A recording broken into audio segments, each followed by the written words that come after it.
Lo que estamos estudiando es la mente de Cristo. Y vamos a ver en la vida de Jesús, en su ministerio acá en la tierra, cómo Él mostró cada uno de los frutos. Y el primer fruto es el amor. Y vos decís, bueno, Dios es amor.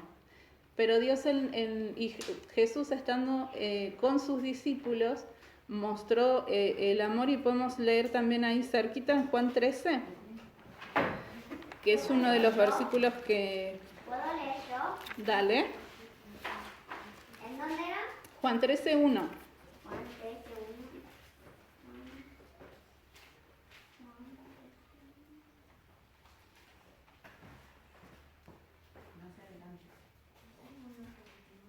Podés leer si querés desde la segunda coma.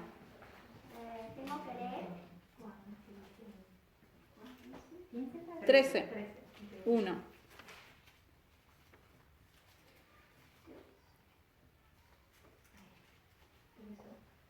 1? Antes de la fiesta de la Pascua, sabiendo Jesús que su hora había llegado para que pasase de este mundo al Padre, como había amado a los suyos, que está en el mundo, los amó hasta el fin. Hasta ahí, Janita. Ahí vemos el amor de Dios, ¿no? Los amó hasta el fin. ¿Cómo debemos amar nosotros? ¿Cuál es el fruto que nosotros debemos demostrar? Amar hasta el fin. Después hay otro versículo en Juan 15, 13, que dice que Él dio su vida por sus amigos, ¿no? Yo pongo mi vida. Entonces, el que nos dio el ejemplo del amor fue Jesús. Entonces, ¿qué es el amor? Dice, es afecto, es caridad, es compasión, es cariño, es dedicación, es amor. Pero lo principal de este amor que nombra es el amor ágape, porque podemos tener un montón de amor, ¿no? El amor conyugal, pero este amor es el amor ágape, el amor puro y el amor que va con Dios, el amor de Dios, el amor a Dios. ¿Y cuáles pensarían ustedes que es el opuesto al amor? Odio, ¿no? Y son palabras crueles, pero lo opuesto, si yo no amo, entonces yo odio. Y hay un montón más. Después está, que esto me llamó mucho la atención, el hecho de la falsificación de ese amor. Es amor, pero con una palabra negativa atrás. El amor egoísta, el amor protector, excesivo, el amor sofocante. Y muchas veces las madres somos que tenemos ese tipo de amor, ¿no? El hecho de estar encima y pensamos que la estamos amando, pero en realidad estamos falsificando ese amor. Y a mí me llamó mucho la atención el amor manipulador, ¿no? Yo hago esto, pero si vos haces lo otro. Yo te amo, pero porque vos tenés que... Entonces, estemos cuidado con eso. Y en Efesios 3:19 vamos a encontrar cuál es el factor de motivación en la vida, ¿no? El amor me tiene que mover ¿a qué? A buenas acciones. Y una de las cosas que no les mencioné antes es que estos frutos no son obras, son acciones, ¿no? Y no va a depender de que si yo no tengo amor no tengo la salvación de Dios. Yo ya estoy en Cristo. Por eso leíamos al principio el hecho de que nosotros somos los frutos, pero tenemos que estar en Cristo, ¿no? Y de ahí surge todos los frutos que vamos a estar nombrando. Sin estar, el versículo que leías dice, porque separados de mí nada podés hacer. Tenemos que estar en Cristo, en Dios, para poder dar frutos. Entonces, el amor, ¿alguien tiene Efesios 3:19? Y de conocer el amor de Cristo, que excede a todo conocimiento, para que seáis llenos de toda la plenitud de Dios. La plenitud de Dios, ¿no? Eso es, y yo pensaba, bueno, ¿por qué el amor es el primero que nombra? Porque de ahí nace todo el resto. Del amor de Dios, el amor hacia los hermanos, y también el amor a mí mismo, ¿no? Los frutos del Espíritu van a ir a correr en esos tres aspectos: a Dios, a los hermanos y conmigo. Vamos con el gozo. Acuérdense que nos quedan 2 meses nada más para terminar de memorizar Filipenses. Así que, porque me acordé del versículo que vamos a estar leyendo ahora. Vamos a Hebreos 12, 2.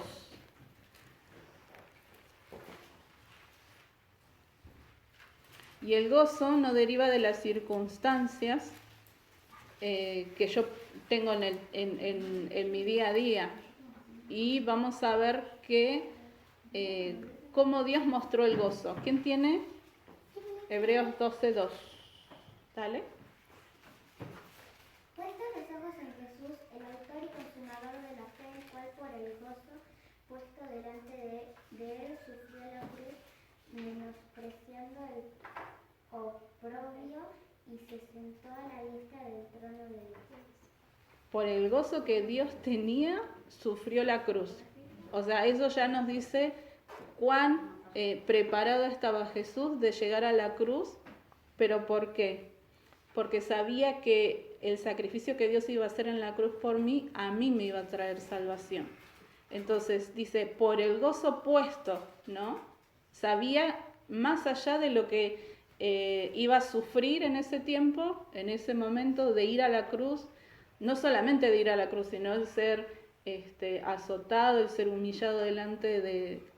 dicen que estuvo más de 20 horas sufriendo todos los escarnios de los soldados romanos, sin dormir. Le dieron, para mojarle un poco la lengua, le dieron vinagre. Entonces todo ese sufrimiento que Dios pasó, puso el gozo adelante para decir no, para salvación de las personas que iban a estar más adelante con él.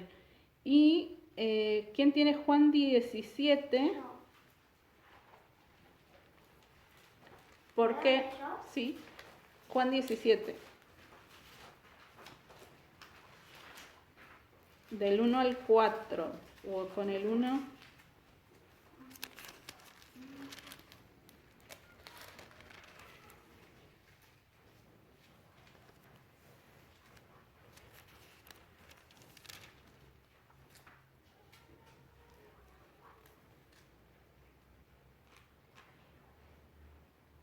En él estaba la vida, y la vida era la luz de los hombres. La luz en las tinieblas resplandece. Primera de Las Juan, me parece que tinieblas estás leyendo. no prevalecieron contra ella. Juan 17. ¿Está leyendo Bueno, ¿lo leo yo? 17. Juan 17, ¿cuántos tiene? ¿Era 17? Uno. Ah, está leyendo. El 1. ¿Era 17? No, pero está leyendo el 1, 17. ¿Era 17? El capítulo 17. 17. 17. Estas cosas habló Jesús, y levantando los ojos al cielo, dijo: Padre, la hora ha llegado. Glorifica a tu Hijo, para que también tu Hijo te glorifique a ti. Bien, hasta ahí, Janita, después seguimos leyendo. Entonces, por el gozo que Jesús mostró, permaneció inalterable, o sea, no le importó el hecho del sufrimiento. ¿Y qué es gozo entonces? Es deleite, es regocijo, es dicha, es júbilo. Lo opuesto, la aflicción, la tristeza, el dolor, la angustia y la adversidad.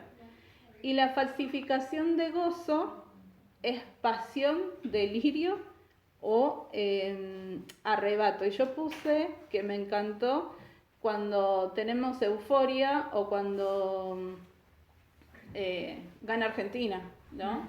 Es alegría momentánea. Eso no es gozo, ¿no? Gozo es cuando recibo la noticia de que un familiar conoce a Cristo. ¿no? Porque sé que su vida ya no va al infierno, sino que él va a tener vida eterna. Eso es tener gozo. Cuando yo tengo una charla con una amiga y nos ayudamos mutuamente, ¿no? Nos edificamos mutuamente. Entonces, el placer, yo puse como la falsificación de gozo, el placer, ¿no? Me encanta tomar helado. Sí, pero el helado un día se acabó y no voy a tener más helado. Y el gozo es poder compartir y poder tener amistades que me edifiquen a mí y sobre todas las cosas que la otra persona conozca a Cristo. ¿Vieron la diferencia de gozo y alegría o el gozo y solamente un poquito de alegría? Vamos a la segunda para ir más rápido. Paz.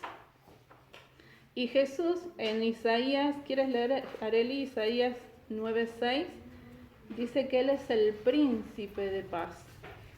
En Juan 14, lo tengo yo acá, 27, dice, la paz os dejo, mi paz os doy, yo no la doy como el mundo la da, no se turbe vuestro corazón ni tenga miedo. Ceci, Efesios 2:14, Isaías 9:6. Porque un niño nos es nacido, hijo nos es dado, y principado sobre su hombro, y se llamará su nombre, admirable, consejero, Dios fuerte, Padre eterno, príncipe de paz. Príncipe de paz. ¿No? La paz es apoyarse en el carácter y en la obra de Cristo. Y Ceci, Efesios 2:14.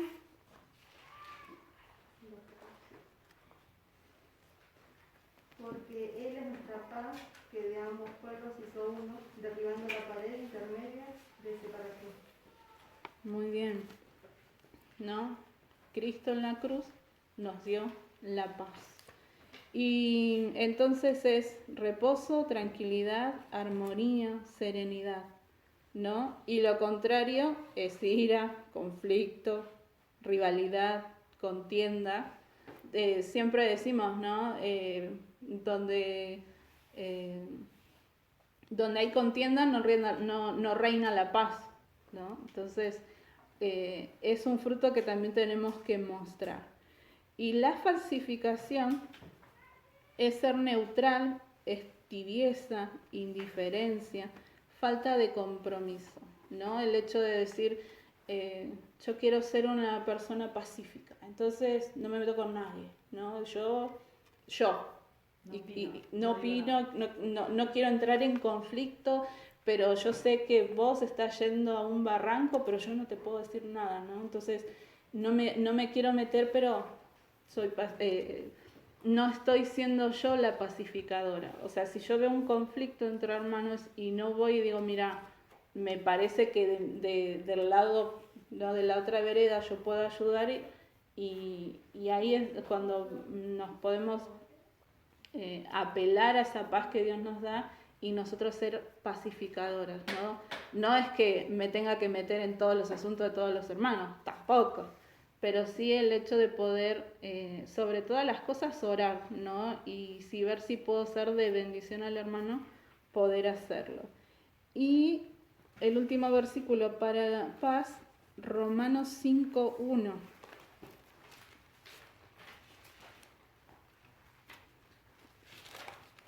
Romano 5:1.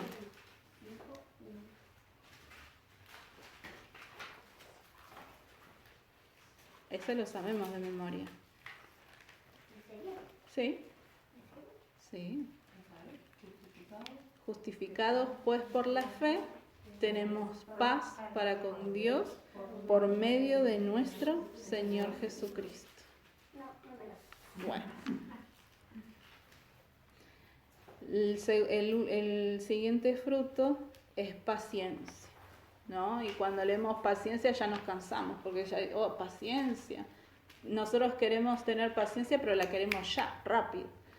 Y en la Biblia vamos a encontrar dos tipos de paciencias.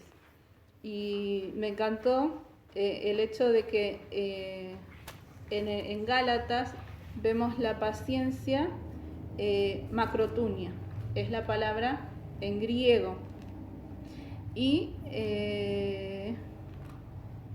en Santiago vemos la palabra upomone, que la palabra upomone es, ¿se acuerdan lo que dice Santiago? Santiago 1. Vamos a buscarla porque me interesa que veamos las dos paciencias. Dice: hermanos míos, tened por sumo gozo cuando os halléis en diversas pruebas, sabiendo que la prueba de vuestra fe produce paciencia.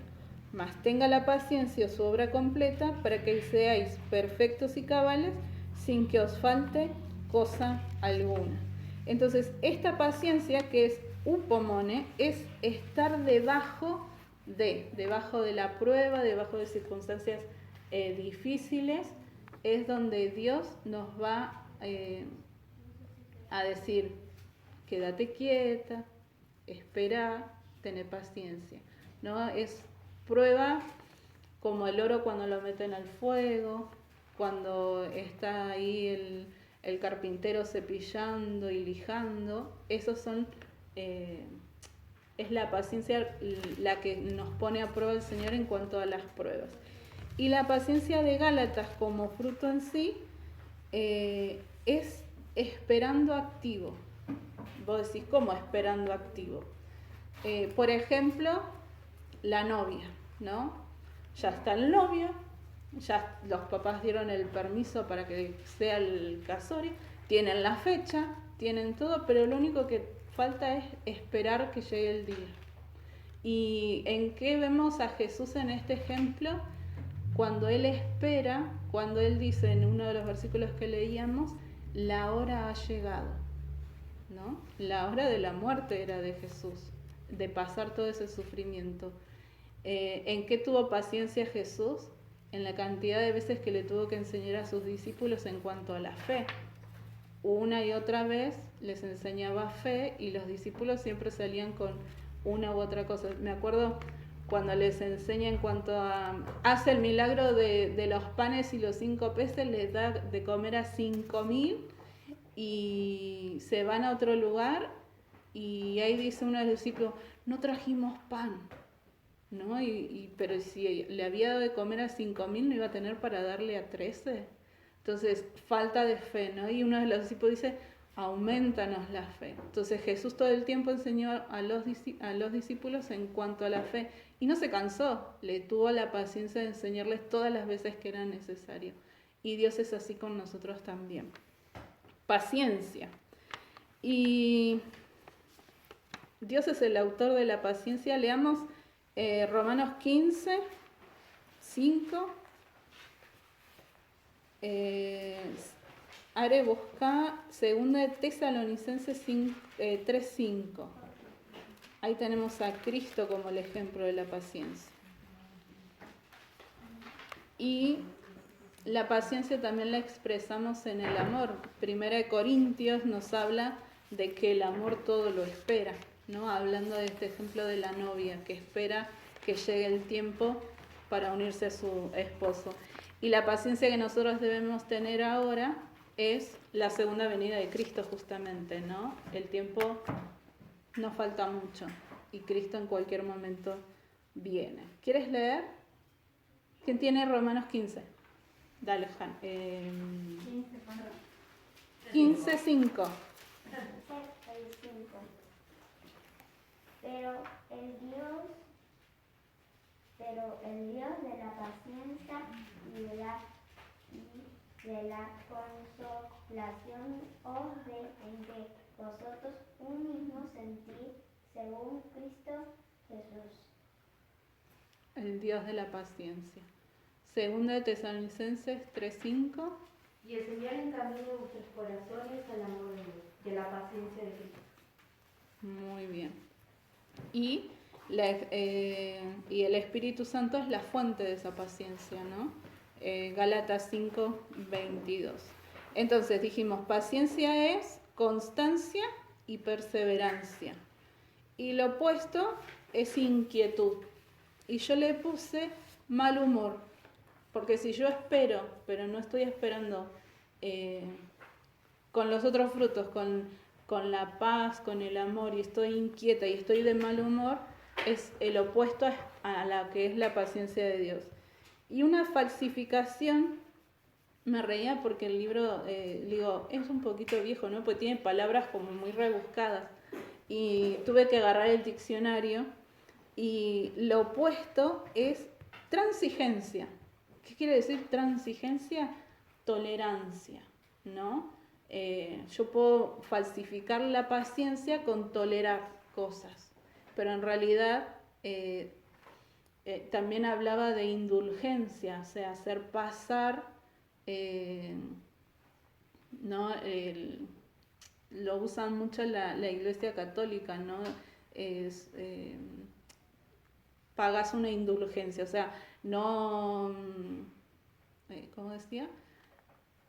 No tenés, cometiste un pecado, pero vos pagás y no te corresponde, por ejemplo, ¿cómo sería? La disciplina, o sea, no tenés que, sos indulgente, sino que como que lo cubriste a lo que tenías que hacer. Y falsificamos entonces la paciencia con la tolerancia, pero eso no es paciencia, que es la que Dios quiere que tengamos y que demostremos. Después de paciencia viene benignidad, y Silvana tenía razón, benignidad va muy relacionado con bondad. Y yo cada vez que escucho benignidad me acuerdo de la canción Padre Benigno que en el cielo, cuando cantamos por la comida. Yo cuando era chica me enseñaron esa canción. Y Jesús mostró benignidad en el trato con la ternura a los niños, ¿no? Les dijo, dejad venir a los niños a mí, no se los impidáis. No los echó corriendo como muchas veces nosotros lo hacemos. Mostró amor por los desamparados, por los paralíticos, por los sordos, por los mudos. Fue compasivo. Y un Salmo 135:3, ¿no? Hablando de ese Dios bueno.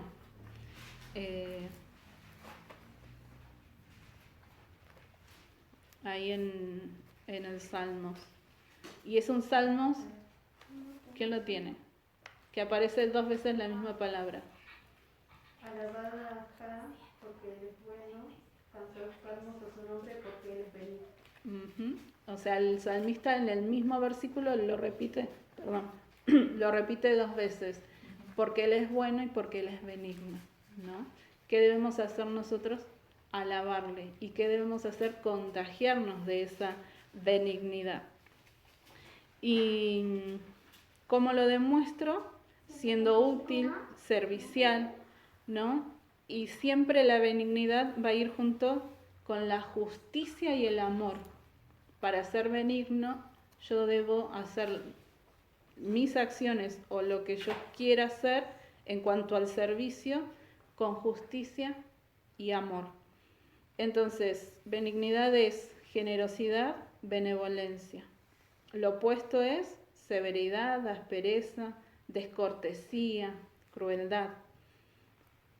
Y la falsificación es la indiferencia, la desatención y la negligencia. Y busquemos un versículo más, Efesios 4:32.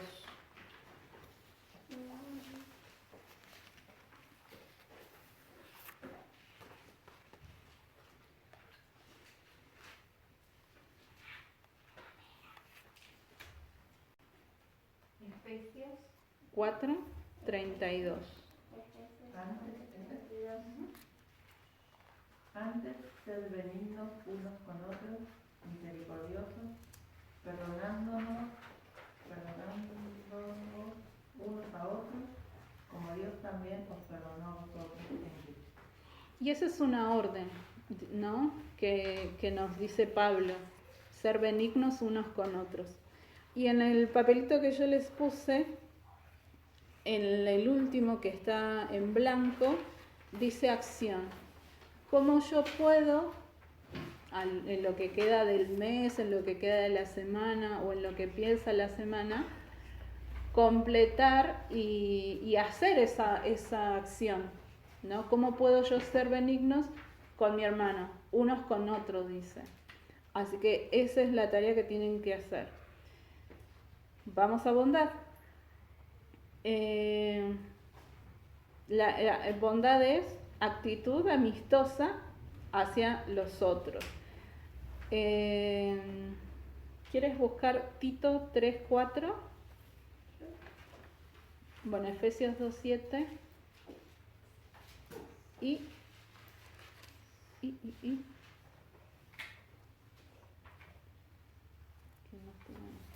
Lucrecia, ¿quieres buscar Salmo 31:19? Ceci, Hechos 14:13.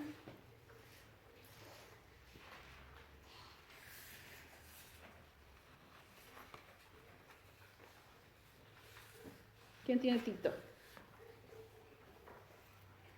¿Tito? ¿Tienes Tito? Sí. Dale. Pero cuando se manifestó la bondad de Dios nuestro Salvador y su amor para con los hombres. ¿No? Ahí Dios mostró la bondad en nuestra salvación. Nos salvó. ¿Quién tiene Efesios? Para mostrar en los siglos venideros las abundantes riquezas de su gracia en la bondad, en su bondad para con nosotros en Cristo Jesús. Ahí la bondad mediante Cristo. Hechos 14:17. Si bien no se dejó a sí mismo sin testimonio haciendo bien, dándonos lluvias del cielo y tiempos fructíferos, llenando de sustento y de alegría a nuestros corazones. La bondad de Dios se manifiesta al darnos las bendiciones materiales, ¿no? No solamente las lluvias, todo lo que nosotros necesitamos para este mundo, a través de la bondad de Dios, porque Dios es bueno, tenemos todas las cosas.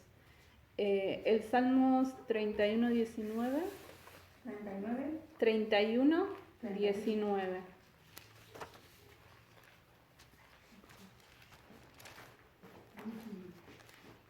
Cuán abundante es tu bondad, se ha guardado cual tesoro para los que te temen.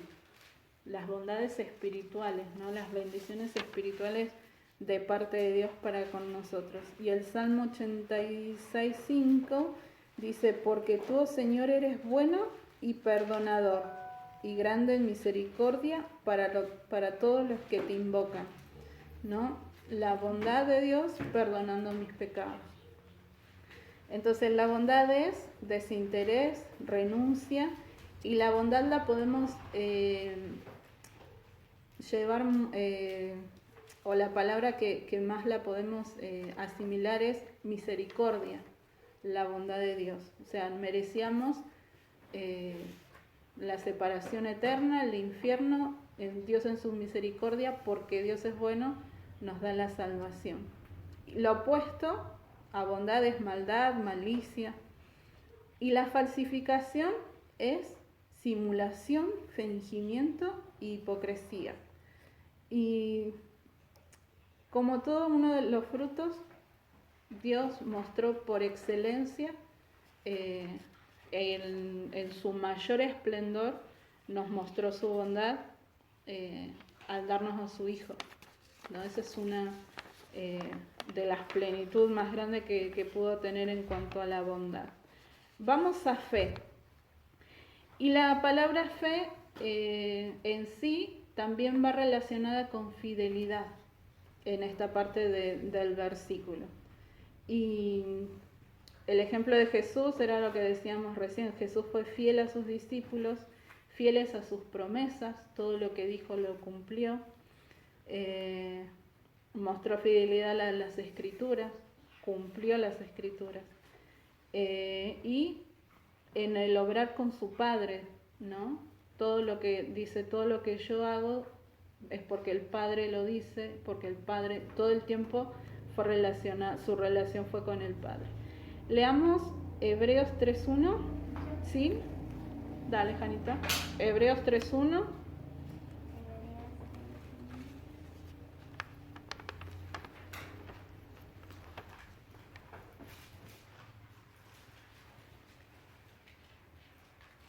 ¿Quieres, Ceci, 1 Corintios 4:2 y Areli Apocalipsis 1:5?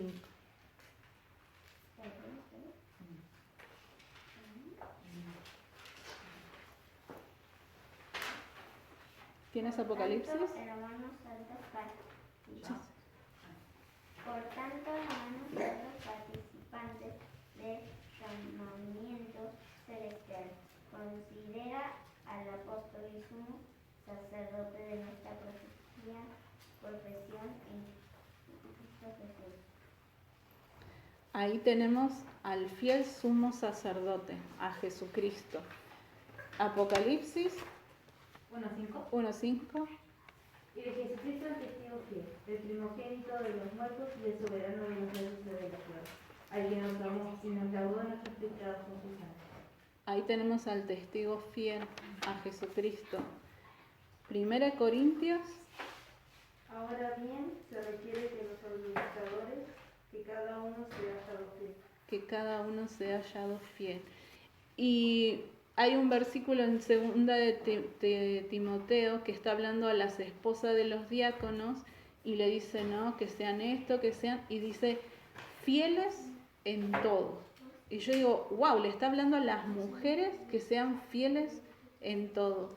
Y yo decía, ¿cuántas veces podemos, hablando de nuestra mente, traer pensamientos que no son los correctos y nos vamos desviando, ¿no?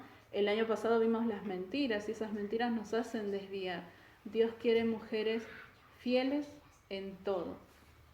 ¿Y qué es? Entonces, fe o fidelidad, confianza, integridad, lealtad, persistencia. Lo opuesto, incredulidad, inconstancia, inestabilidad. Dios nos quiere que seamos fieles, fieles en todo, en nuestro corazón, en nuestra mente y en nuestro espíritu. Y como administradoras, dice que se requiere como un requisito fiel en tu hogar, fiel con tus hijos, fiel con tu esposo, fiel en tu palabra, fiel en tu conducta. Mansedumbre es nuestra siguiente fruta. Y algo que me impactó de mansedumbre, que es una de las características que Jesús se dijo de él, ¿no? Mateo 11:29, ahí Jesús lo afirma, es un versículo que conocemos mucho, y Jesús le agrega a la virtud de ser manso, le agrega va agregado algo más, a ser humilde de corazón. ¿Quién lo tiene? Mateo 11:29. Llevad mi yugo sobre vosotros y aprended de mí, que soy manso y humilde de corazón, y hallaréis descanso para vuestras almas. Vuestras almas. Jesús mismo se representa o se pone como que Él es manso. Vamos a 1 Pedro 3:15. ¿Quién lo tiene? Ari, ¿querés buscar 1 Timoteo 6:11? Ceci, y 2 Corintios 10:1.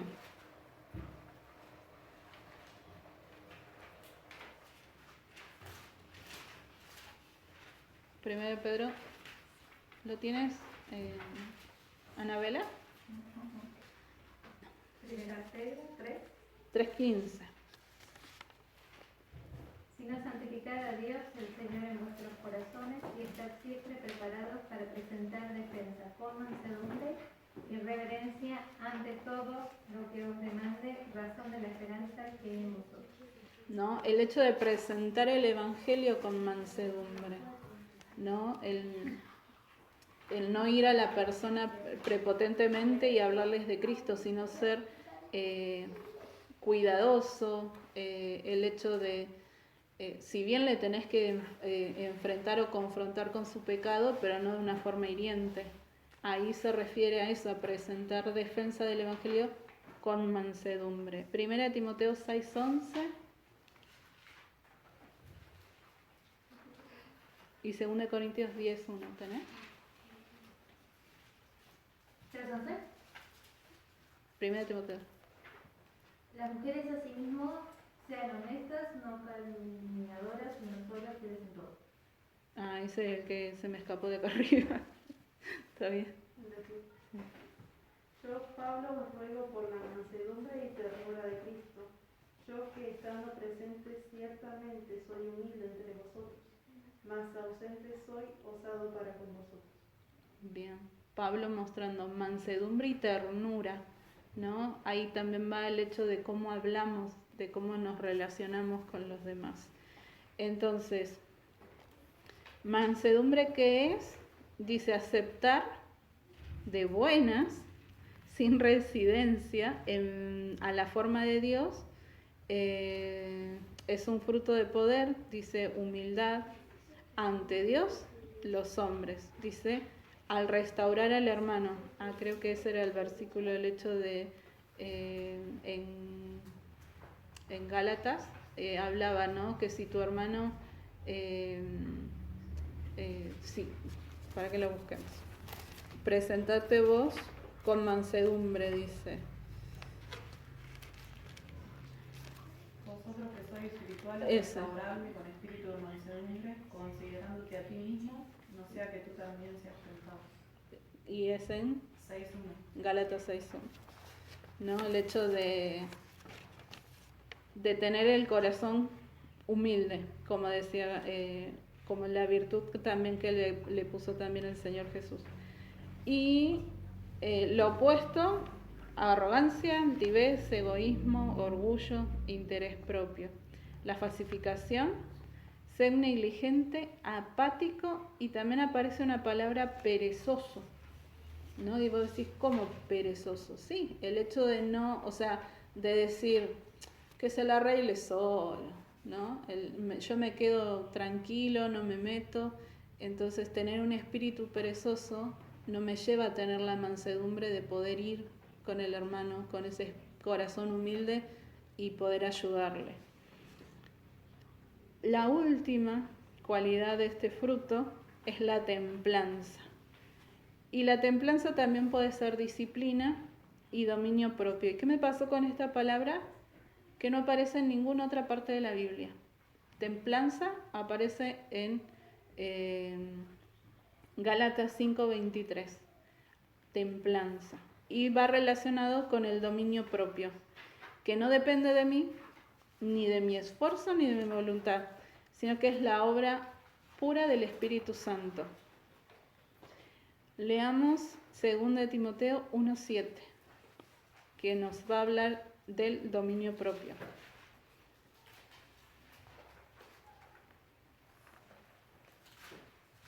Porque no nos ha dado Dios espíritu de cobardía, sino de poder, de amor y de dominio propio. Y esa palabra dominio propio también viene relacionada con cordura, ¿no? El hecho de saber en el lugar donde estás, el saber comportarte. También habla en cuanto a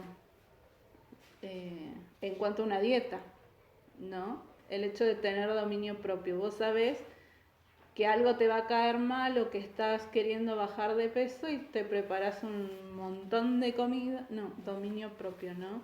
El hecho de tener ese freno, esa cordura de decir no, hasta acá. Por ejemplo, en casa tenemos el límite hasta tal hora del internet. Bueno, pero 5 minutos más. No, sé que tengo que apagar el celu a tal hora, ¿no? También hablaba un poco de templanza en cuanto a la pereza y a la ociosidad, el ser ocioso, ¿no? El no querer hacer cosas porque no tengo ganas, por esto y por lo otro. Entonces, templanza es el poder de voluntad moderando los deseos carnales, sobriedad y una conducta serena. Pero serena no quiere decir pancha, sino el hecho de la templanza misma, ¿no? El hecho de no ser... ¿Alguien sabe el truco para que no se nos... Cuando hacemos el arroz con leche, no podemos tapar la olla porque se nos desborda y perdemos toda la leche? ¿Qué le ponemos arriba de la olla en lugar de la tapa?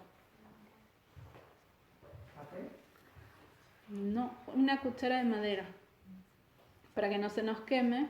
Entonces, todas las burbujas, practíquenlo y les va a salir mejor el arroz con leche. Está la olla hirviendo y toda la espuma de la leche se va a pegar en la madera, en la maderita que vos le pongas. Entonces vas a hacer que no se te rebalse, se te ensucie la cocina, se queme, salga olor que humo, ¿no? Bueno, esa cuchara ahí, esa es la templanza, de poner un límite, hasta acá, ¿no?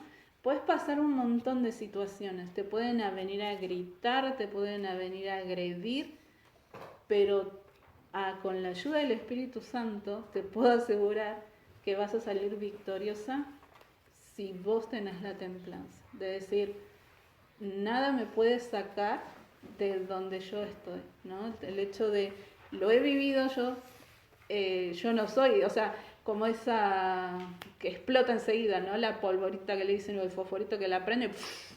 No, tener la cualidad de la templanza. Y en estos días es muy importante. Entonces, lo opuesto es la indisciplina. ¿Pero por qué? Por la pereza y la ociosidad. Yo puse mucho ocio es malo. Y busquemos Filipenses 2:13.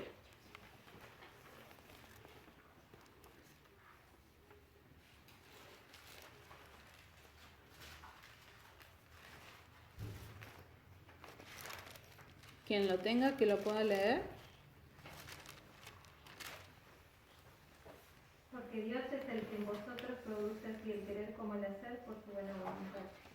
No, Dios nos quiere que seamos activas en el servicio, útil en la obra de Dios, ¿no? Como que la pereza, no, no estamos para, ¿no? Y muchas veces lo podemos confundir, el hecho de, ay, soy retemple hoy, ¿no? Y no hago nada, y no, vamos, arriba. Y la falsificación va con lo mismo, esfuerzo propio por mi cuenta, ¿no? El hacer por hacer, templanza. ¿Y cómo logro todo lo que veníamos diciendo anteriormente? Y yo puse, debo disciplinarme en la oración, en el estudio de su palabra, en la lectura, y puse dice, llamar y buscar a mis hermanas. Eso también demuestra el fruto, ¿no? El fruto del amor, el fruto de la paz, el hacer la paz con las personas que no están viniendo o preguntar por qué ser esa pacificadora en cuanto a conflictos.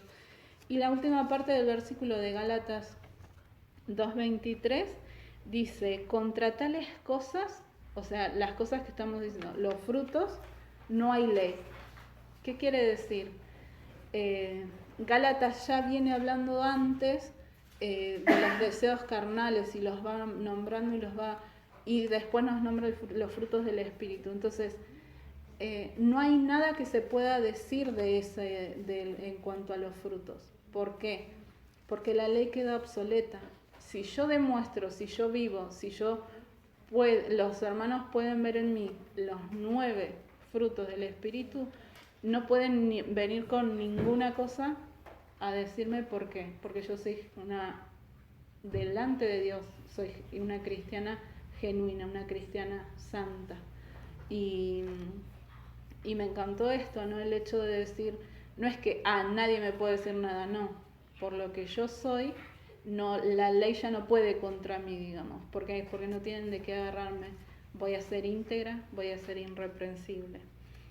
Pero solamente se logra si yo estoy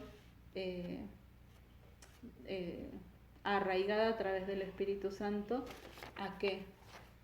A lo que habíamos dicho antes, ¿no? El Juan 15 debe ser nuestro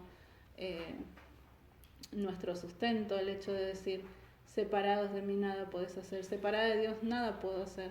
Yo puedo tener todo el amor del mundo, puedo dar todo de mí, pero si Cristo no vive en mi vida, si Cristo no hizo esa transformación, en la Biblia dice que es címbalo que retiñen, ¿no? Cosas huecas, nada más. Entonces, espero que le haya quedado un poquito de lo que son los frutos del Espíritu. Podemos indagar un montón de otras cosas, pero lo que más me interesaba era el hecho de poder poner en acción, porque esos 2 versículos creo que la mayoría lo conoce de memoria, ¿no? Los frutos del Espíritu. Y donde vayamos vamos a encontrar que nos van a hablar de fe, que nos van a hablar de mansedumbre, nos van a hablar de paz, nos van a decir que somos benignos, que necesitamos amor, que necesitamos paciencia, templanza, gozo, bondad. Y lo que más necesitamos es salir a buscar a las personas que están perdidas, ¿no? Y nosotras a nuestras hermanas, hoy por hoy. Y algo que yo veía en mi lista y decía, mis acciones están en blanco realmente, porque estoy quieta, porque no estoy haciendo lo que Dios pide que haga, ¿no? El hecho de los unos por los otros. Entonces, las animo a eso, a que podamos poner en práctica, pero primero ir delante de Dios y de saber de que no es que yo voy a hacer para tener fe, yo ya tengo fe, yo ya tengo todo, tengo amor, tengo paz. ¿Por qué? Porque el Espíritu Santo es el que me las da. Lo que yo tengo que hacer es crecer. Y muchas veces, como fruto, como árbol, tenemos un montón de hojas y por fuera nos vemos hermosos, pero no tenemos esos frutos para presentar a Dios, o sea, porque no, nada más podemos hacer con los frutos, no podemos sacar del fruto y vender. Tenemos que llevar esos frutos, pero para presentárselos delante de Dios en gratitud y en obediencia por lo que Él es en sí. Así que la que tenga alguna pregunta, la que quiera preguntar algo, me dice, pero es un tema para seguir charlando, para seguir hablando, y es agradecer a Dios porque tenemos su palabra, porque podemos ir por toda la Biblia y en toda la Biblia vamos a encontrar, y sobre todas las cosas tener nuestro ejemplo que es Cristo. Cristo que vivió, o sea, entonces para nosotros no puede ser algo imposible no llevar, no tener paciencia, no tener templanza, porque Jesús estuvo en la tierra y lo vivió, no es algo imposible. Así que gracias por su atención y estamos a su disposición, estamos en octubre, hablábamos con Silvana, nos queda un mes, una reunión más, y ya haríamos el cierre de este año. Y si bien fue un año atípico porque queríamos empezar con la